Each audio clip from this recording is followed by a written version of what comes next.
camping gear ready for Ultimate Adventure. I pretty much take the same thing all the time when I go on these trips, so we'll go through everything I usually take. Of course, I'm a tent cot. One of my favorite things. If you got room, it sets up really fast. I use a Camprite brand, which is probably the original, and it's probably one of the best quality ones. I use an oversized one. Gives a little more room. I'll set it up later and show you what it actually looks like when it's set up. And then I carry a small sleeping bag. It's real lightweight. And the reason I use such a small one is it fits in my tent cot and it can stay in there after I put it in there. So I don't have to worry about packing it away. And that means when we get to camp at night, all I have to do is open my tent cot up, set it up, and I'm ready to go to sleep if I need to. And of course, carry a chair. Just typical camp bag style chair. Just kind of shove it up in here wherever. I do carry myself a big old poop bucket. I've never actually used it, but Ultimate Adventure requires you to have something. Some guys just bring like kitty litter and a trash bag or whatever, but I actually use this because I got a spot that fits real well in the bed of the truck, and I actually put other things inside of it. I use it as storage inside. I've never actually used it for the bathroom, but I'll put things in there like extra propane and random stuff because why not? Then it's usable. And I carry this small barbecue grill. It folds up really nicely. It folds out.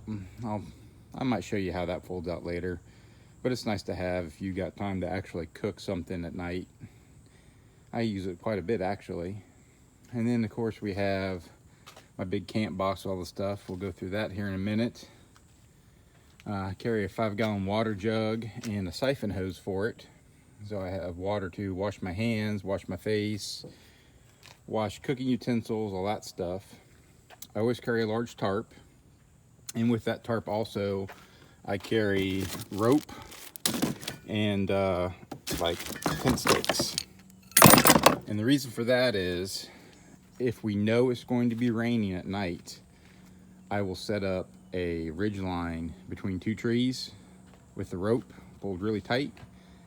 Then you put the tarp over it and you use the stakes to pull it out, and you make like a little lean-to shelter, and then you can put the tent cots under it and you can get in and out of the tent cot without to worry about getting rained on, and you have a place to hang out in the rain. If it ain't really time to go lay down, you can kind of stand up and then hang out. Keeps you dry, keeps the tent cots dry, so when you fold them up, they're not a big wet mess. So it helps. I mean, if it's gonna be light rain, it's no big deal. The tent cot's got a rain fly that works pretty good, but if you know it's going to rain, the ridge line's where it's at. 2 trees and a rope. Or now that I got the rack on the back of the truck, I'll probably do it from the rack of the truck to a tree or whatever that's stationary and up high enough. So then, in here, this is where I keep all my stuff I might need for a normal camping trip, which makes it convenient for when I go. Anytime I go camping for anything, I grab this box and it pretty much has everything in it. I mean, things I don't even use that often, like right there's a air pump to inflate an air mattress, which I rarely use air mattresses, but it's there. Of course, propane cylinders for cooking.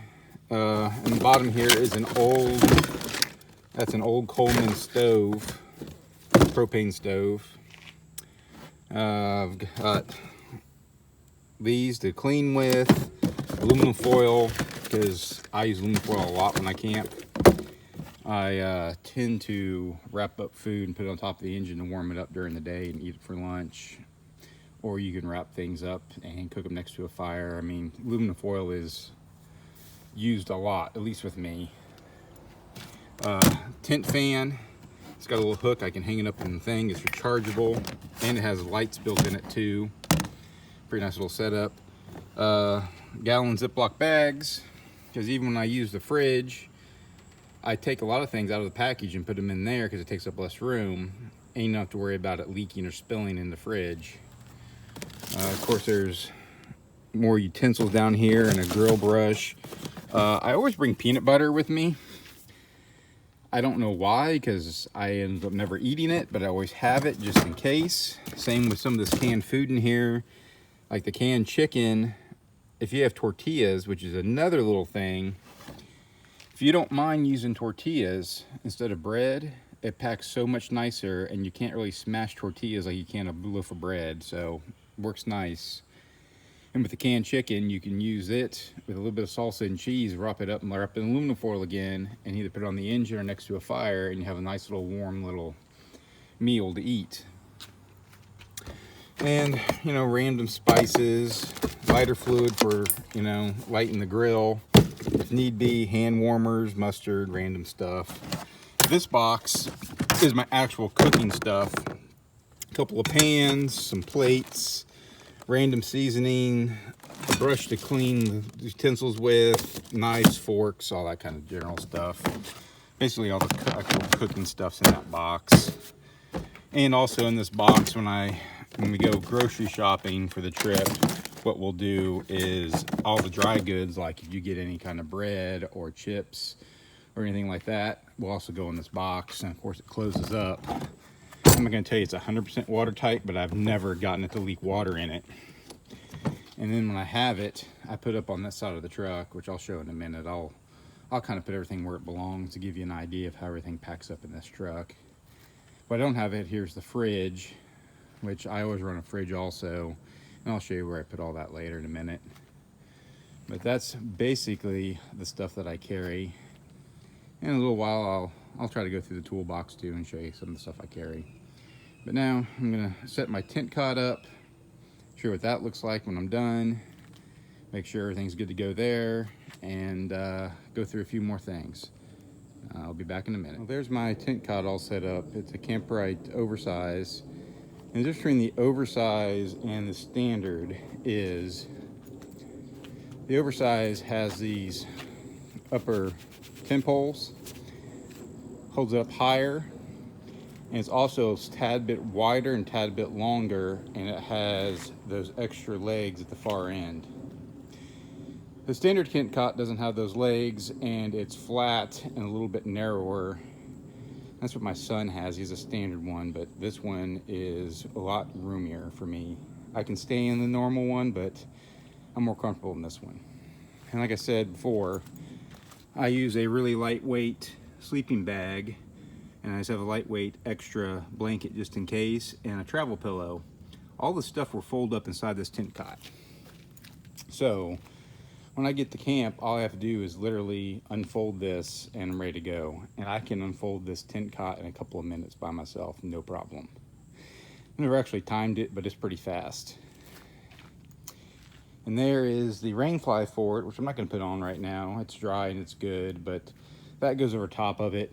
And I will say one thing that I don't like about these is if it's in warm weather and you have to use that rain fly, it gets pretty toasty inside that thing because it covers up all your side vents for the most part. There's little vents on the end, and that's all you get. It gets a little warm, but it keeps you dry. So you got to make your decision. Stay dry, which is probably more important when you're sleeping, or be cool.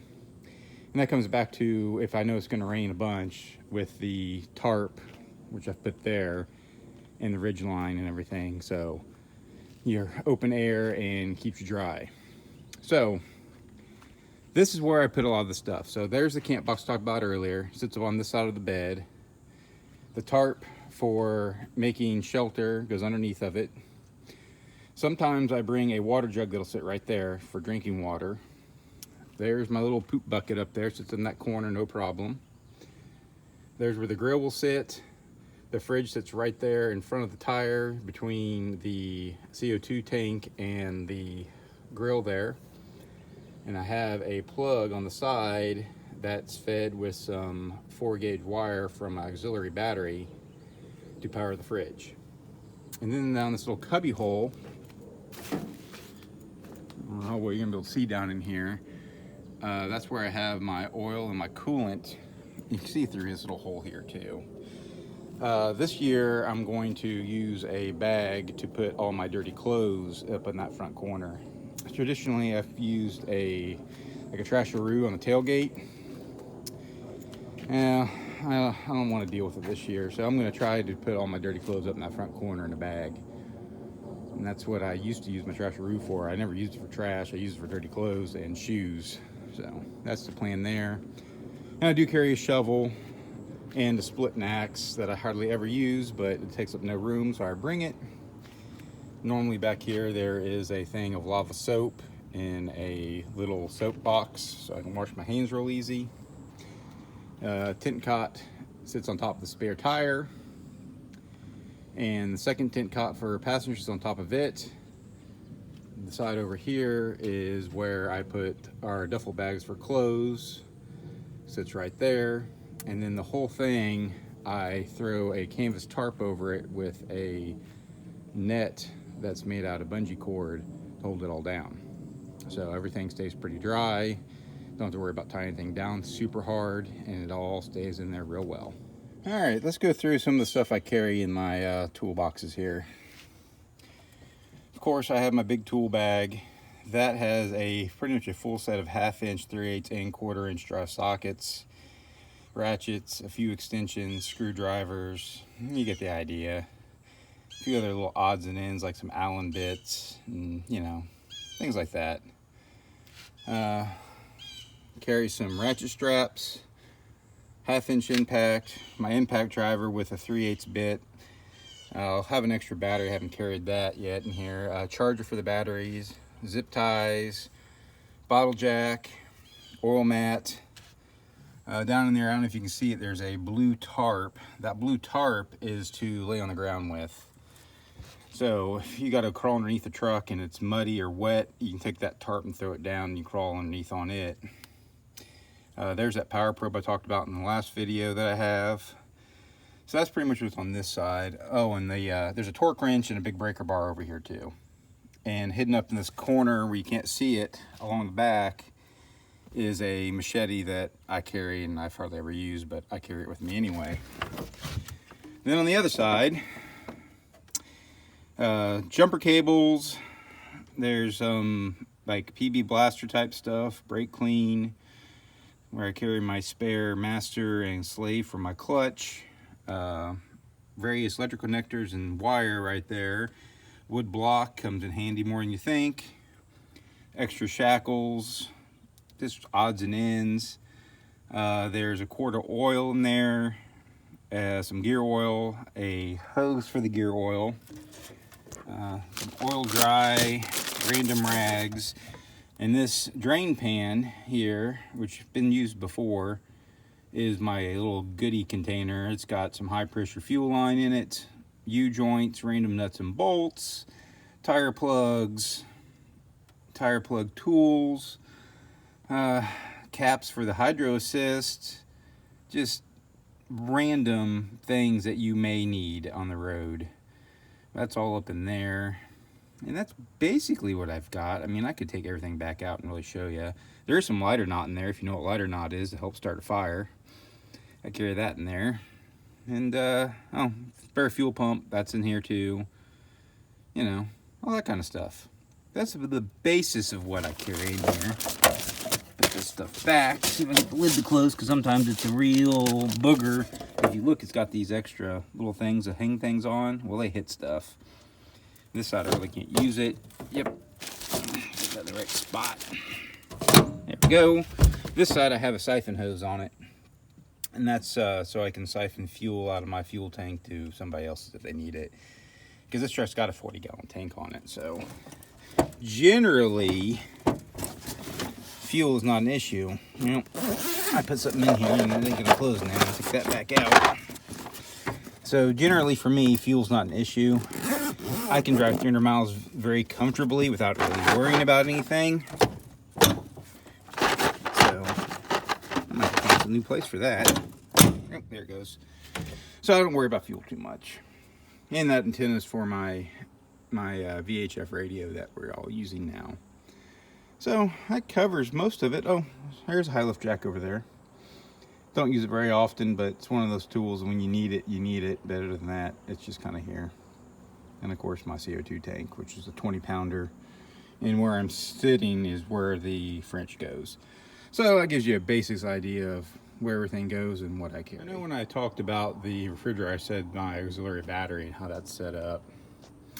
So this battery is my main starting battery. This is my auxiliary. So the winch, refrigerator, and stereo amplifier all go to this battery. When the ignition is off, these batteries are separated. So I can run the winch, the refrigerator can run, no problem. Don't worry about having to drain my starting battery, so it'll start in the morning. Now, the way this works is I use a constant duty solenoid. Other people will argue different ways to do it, but this has worked very well for me. So when the ignition's turned to on, it energizes the solenoid and it connects the two batteries. So then they get charged together and they're operating both together while the engine's on. When it's an accessory or off, they separate.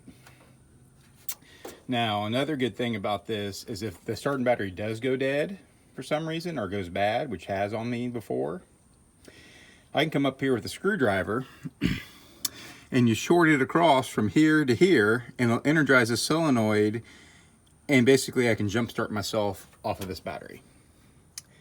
Some people get fancy and put a switch in, but it doesn't happen often enough for me to worry about it. So I just come over with a screwdriver, jump it across. Well, first you gotta turn the ignition to on, you jump it across, and then it'll say energized and she'll start right up. So that's my dual battery setup. Like I said, some people do it differently with different style isolators and all kinds of things else, but this works for me.